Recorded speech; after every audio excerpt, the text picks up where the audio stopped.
kalian gak bakalan bisa push rank di ML kalau Land of Dawn ini tidak tercipta. Nah, yang ini nih. Sebenarnya bukan yang ini sih. Ini tuh aslinya cuman salah satu map yang sering kalian pakai buat tawuran di Land of Dawn. Karena sebenarnya Land of Dawn itu sendiri adalah yang ini. Nah, yang ini nih. Tapi karena biar gampang aja, gua sebut map ini adalah Land of Dawn. Ya, karena yang mau gue bahas tuh emang map ini, coy.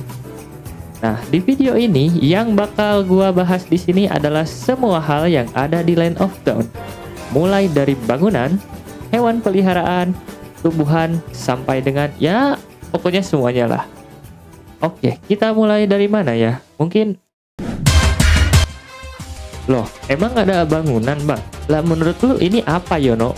Biji-bijian. Jadi di Land of Dawn ini tuh ada 4 bangunan utama yang dibangun oleh para kuli Jawa. Yang pertama base, yang kedua base turret, inner turret, dan outer turret. Nah, bangunan ini tuh adalah objektif utama dalam permainan. Tim mana yang paling cepat ngancurin bangunan lawan, dia adalah yang menang. Oke, langsung aja. Informasi dasar tentang bangunan. Sebelum membahas masing-masing keunggulan bangunan ini, ada informasi dasar yang menjadi kemampuan seluruh bangunan dari mulai base turret, inner turret, sampai dengan outer. Yaitu yang pertama, semua bangunan dapat mengeluarkan setiap 1 detik berupa true damage sebesar atribut attack yang dimiliki masing-masing bangunan, dan memberikan 75% untuk setiap serangan yang berturut-turut kepada hero yang sama, yang dapat di-stack hingga 20. Nah, kayak gini nih. Lihat ini, damage awal yang diterima lu itu adalah 560. Nah, damage yang selanjutnya ini tuh meningkat. Lihat, jadi makin gede kan? Jadi makin gede, makin tobrut. Ya, intinya tuh semakin lama lu diserang, maka semakin sakit damage yang lu terima. Oke, yang selanjutnya yang kedua itu semua bangunan itu akan memperoleh 50% pengurangan damage ketika tidak ada minion di sekitarnya. Jadi, usahakan kalau mau nge-push turret itu bawa minion, Bang, bawa peliharaan. Ya, mantan lu gitu. Coba lihat perbedaannya. Yang ini tuh bawa minion sama yang nggak bawa minion. Kelihatan kan kalau damage di sebelah kanan itu lebih gede daripada yang di sebelah kiri. Intinya itu base bakalan lebih keras kalau lu mukul tanpa bawa peliharaan lu. Oke, kalian nggak usah bingung ya sama angka-angka tadi itu. Intinya semua bangunan tuh kuat, susah dihancurin, batu, dan sakit kalau nyerang. Udah gitu aja, paham kan? Dan jangan lupa bawa minion. Selain menyerang, bangunan juga memberikan informasi visual tentang lawan yang Selain menyerang, bangunan juga memberikan informasi visual tentang lawan dengan jarak pandang sebanyak 8 unit dan memiliki jangkauan serang sebanyak 5 unit. Nah, gimana tuh maksudnya? Jarak pandangan 8 unit itu berarti batas maksimum penglihatan bangunan hanyalah 8 unit. Jika 1 unit itu diartikan sebagai 1 meter, maka 1 dikali 8 adalah 8 meter. Berarti jarak pandangan bangunan itu hanyalah sejauh 8 meter. Jikalau posisi lawan berada di meter ke-9, maka dia itu tidak akan terdeteksi. Nah, gitu. Bingung? Sama. Ini tuh bikin contohnya agak susah ya. Jadi kalau ada salah, koreksi aja di komen. Nah, untuk jarak serangnya yang 5 unit ini tuh simpelnya tuh kayak ada 5 hero yang dibarisin gitu. Orang kelima itu masih bisa dijangkau sama base, sedangkan yang ke-6 itu nggak bisa. Atau gampangnya tuh anggaplah 1 unit itu adalah 1 meter. Nah, 5 unit itu sama dengan 5 meter. Nah, jadi turret tuh nggak bakalan bisa ngejangkau lawan yang berada di meter ke-6 dan seterusnya. Oke, paham ya? Kalau nggak paham, ulang aja videonya. Kalau masih nggak paham juga, ya udahlah, bodo amat.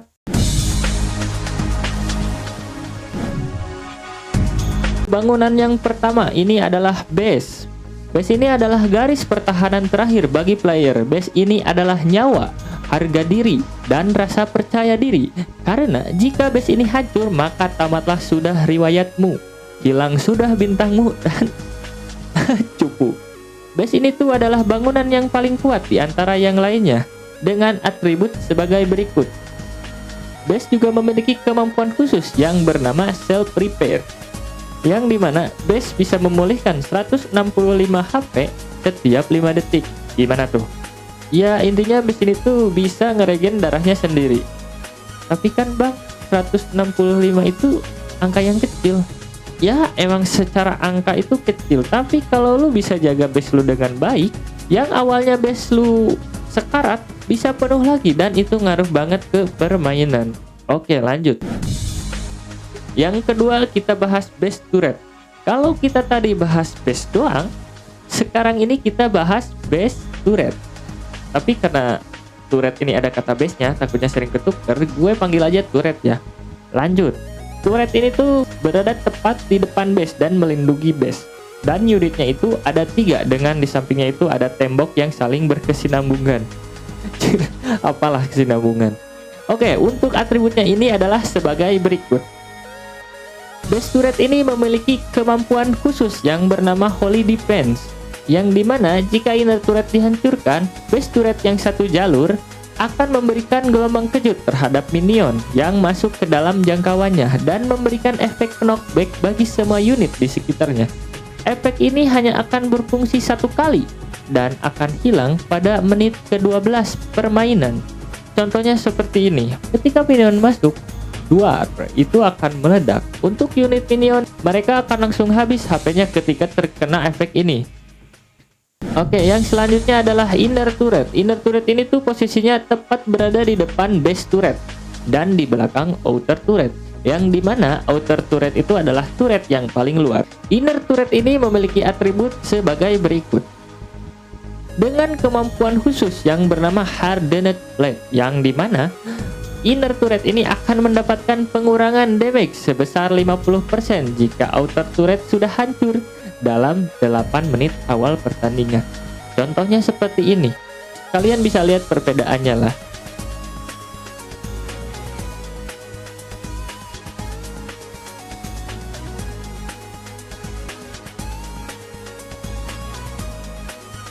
Ya, intinya inner turret ini tuh bakalan keras banget di 8 menit awal. Ibarat tuh kayak mukulin batu pakai tangan.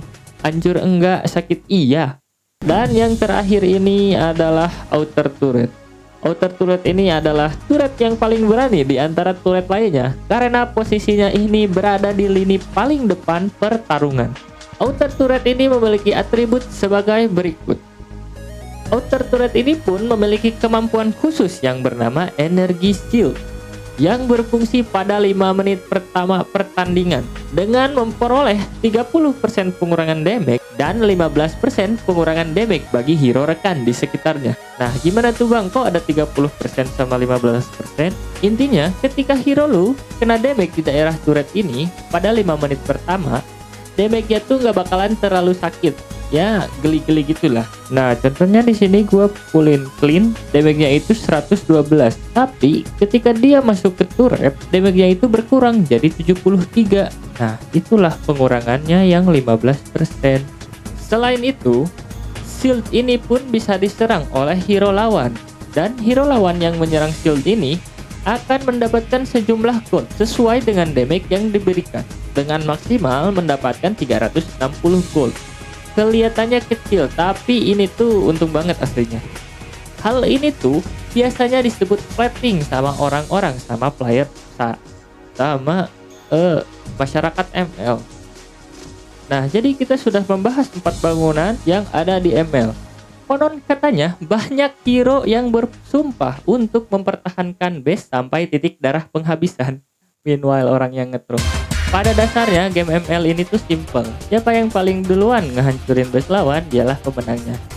Karena videonya kayaknya udah kepanjangan, udah mau 10 menit.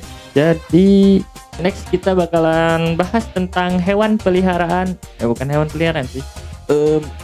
Hewan-hewan yang ada di Land of Dawn. Jadi itu aja. Like kalau kalian suka, share kalau kalian mau. Kita ketemu lagi di video berikutnya. Subscribe.